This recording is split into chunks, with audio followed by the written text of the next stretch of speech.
All right, let's switch gears here to the Reds because it was a bit of a big week for the Reds. They had a few different moves. We'll run through them real quick and I'll get your thoughts. They acquired left-handed reliever Taylor Rogers in a trade with the Giants for minor leaguer Braxton Roxby.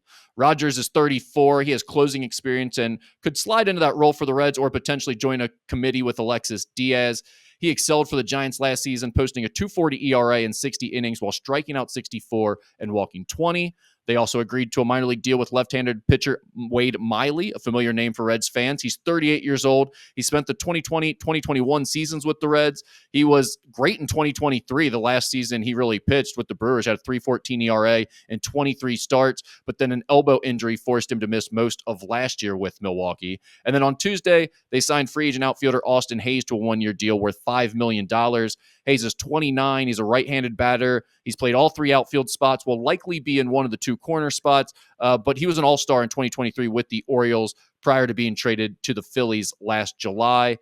Skinny, that's a lot of words there. Break down what you thought about the three new additions. Yeah, I mean, none of them are huge needle movers, if you will, but they've made the team better. I mean, Taylor Rogers is a quality pitcher, a left-handed quality pitcher. Wade Miley, probably in the pecking order of starters, is probably your eighth or ninth starter. I mean, if you get down to that level, would I rather have Wade Miley or Carson Spire starting? I'd probably rather have Wade Miley starting because of his experience. Do I think he slides into one of the five spots? I don't. I mean, I think there's in the pecking order, he's seventh, eighth in the pecking order at the moment. That's not an awful thing.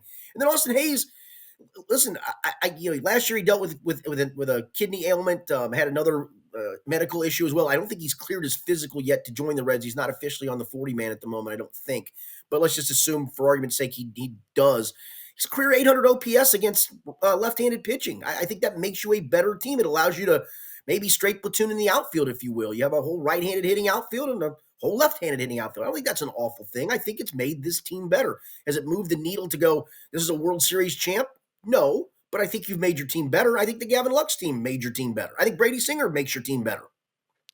Which one out of these three new guys? For me, Taylor Rogers seems like the big get here. That's the guy that seems like you're still trying to make that bullpen a bit better, and he's the guy that gives you some real legitimacy in the back end. Whether I don't know if he's going to be a closer, I don't think he probably will, but even still, it gives you a legitimate, solid pitcher in the back end of that bullpen. Yeah, I think 2022, I believe he had 31 saves over two teams, if I'm not mistaken. I think he had a bunch of them with the Padres that year. I think he had 28 of his saves that year with the Padres. But he's been durable. Now in the back end of your bullpen or in your bullpen, you've got Sam Maul, Brent Suter, and him, all lefties, to go along with a good chunk of righties. I mean, I think it's a good mix. I think this adds to it, makes it a very good mix in the bullpen. And that's one thing where I'm fully on board with the, okay, great, you added Austin Hayes to the position players, and it's like, oh, great. Well, where'd that get you? I mean, kind of another backup level type player that could fill in for you, and maybe that'll work, whatever. But it's still the whole you're not moving the needle with any of these additions thing.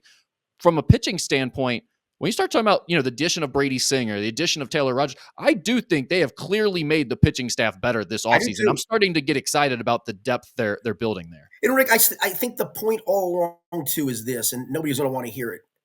In this whole rebuild process, you're still counting on Ellie De La Cruz to be a star, Matt McClain to be a star, Christian Encarnacion Strand to hit at the level he's always hit before he had to deal with the injury last year. I think that was always at the core of this, is that you're counting on those things. Whether that's right or not, only time's going to tell. But I think that when this whole thing's pieced together, you're counting on Matt McClain coming back to playing at 2023 level Matt McClain. You're counting on Encarnacion Strand to hit the way you expected him to hit.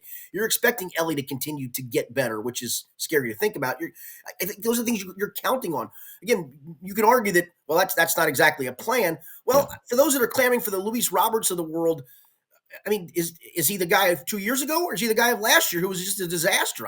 You don't know that either. So, again, if that's what they're counting on, I'm okay with that. And I think that's always been the plan.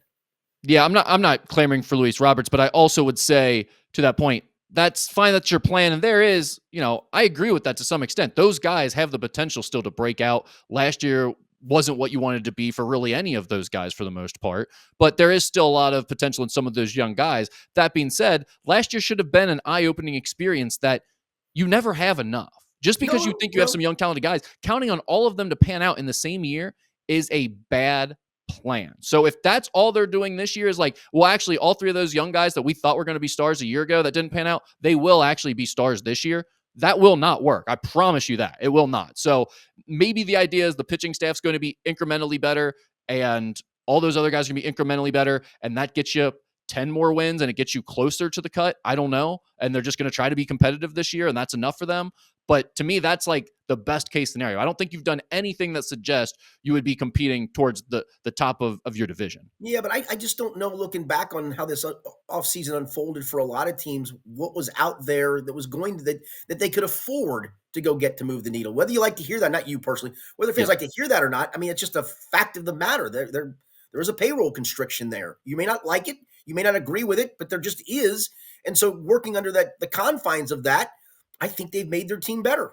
As Mo Egger said eloquently yesterday on the radio, major league owners have done an incredible job of convincing everyone that they can't afford anything. Understood. And that's where we're at. I get it, but I mean, us banging our shoe on the table to demand it isn't going to change it. It just true. If you're Nick Kroll, you can't demand that. You can't beat the ownership up and go, I need more. If they say, here's your payroll, my guy, go make it work.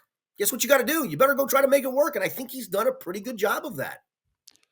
Finally, with the Reds, wrapping up on this, what are your thoughts on Ellie De La Cruz being named a cover athlete for MLB The Show? I know that probably got you excited. Yeah, here's what I did with this when I saw the story. That's a light shoulder shrug from Skinny if you're not watching this on YouTube. Sorry about that. Yeah. No, I great for him. You know, great for him. Kudos to him. Yeah. You can always find our stories here on YouTube, but go ahead and tap subscribe. That way you're always in the know.